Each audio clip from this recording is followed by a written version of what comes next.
یہ رات عام راتوں جیسی نہیں تھی۔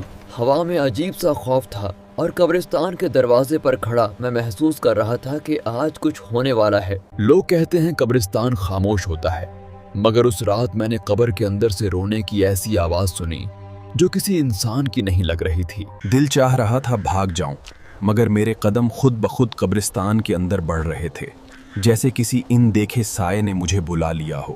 اچانک ایک قبر کی مکی ہلنے لگی، ہوا رک گئی، سانسیں تھم گئیں اور دل نے گواہی دی کہ یہ منظر عام نہیں تھا۔ اسی لمحے ایک بھاری آواز گونجی، واپس چلے جاؤ اگر زندگی عزیز ہے۔ میرے سامنے ایک لمبا سیاہ سایہ ابھرا، سرخ آنکھوں، خوفناک وجود۔ میں نے کانپتے دل کے ساتھ آیت الکرسی پڑھنا شروع کی تو وہ لمحہ بھر کو رک گیا، جیسے ذکر الہی نے اسے کمزور کر دیا ہو۔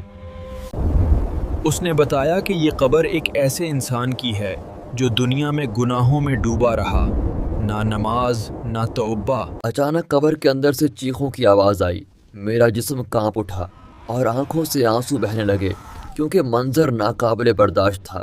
پھر اس جن نے میرے وہ گناہ گنوا دیے جو میں نے کبھی کسی انسان کو نہیں بتائے تھے، اور اس لمحے میری روح لرز اٹھی۔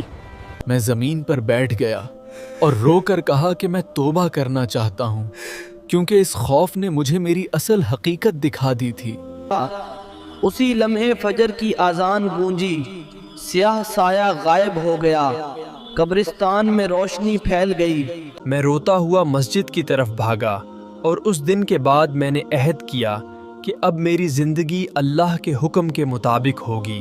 آج بھی جب میں اس قبرستان کے پاس سے گزرتا ہوں، دل کہتا ہے کہ قبرستان خوف کی نہیں، عبرت کی جگہ ہے۔